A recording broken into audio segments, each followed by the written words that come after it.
नमस्कार मंडळी, आज सुरणाची भाजी करते। हा सुरण मी सोलून कापून त्याचे तुकडे करून घेतलेत आणि आता कुकरमध्ये मी पाणी, लिंबाचा रस आणि हळद घालून एक शिट्टी घालून त्याला शिजवून घेणार आहे। चला आता कुकरला झाकण लावून आता शिजवून घेऊ। एक शिट्टी काढायची फक्त। मंडळी, सुरण शिजून झालेलं आहे। हा बघा असा झाला आहे, हाताने दाबला की शिजला, मऊ पडला आहे। आता आपण याची फोडणी करूया। फोडणीसाठी मी तूप घेतलं आहे, तूप तापत ठेवलं, त्यात मी जिरं घालते। याला तुपाची आणि जिऱ्याची फोडणी खूप छान लागते। जिरे छान तडतडले, मी त्यात आता हिंग टाकते। हिंग टाकल्यानंतर मी त्यात मिरचीचे तुकडे टाकले, हिरव्या मिरचीचे तुकडे करून टाकले आणि मिरचीनंतर मी आता थोडं हे पुरणाच्या कोली टाकल्यात त्याच्यात आणि एकदा हलवून घ्यायला।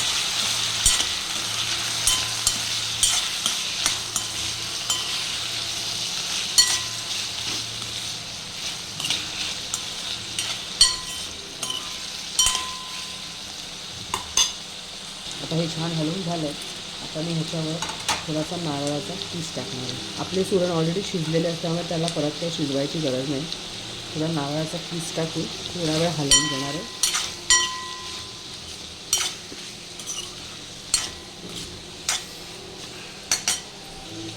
आता यात मी थोडीशी साखर टाकणार आहे चवीपुरती, थोडंसं मीठ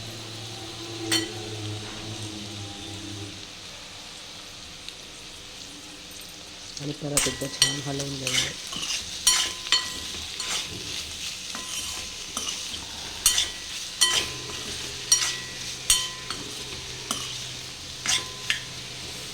त्यात थोडी कोथिंबीर घालते आणि हे आलं मी कुटून घेतलं आहे, ते स्वादासाठी मी त्यात घालते आणि छान हलवून घेऊया।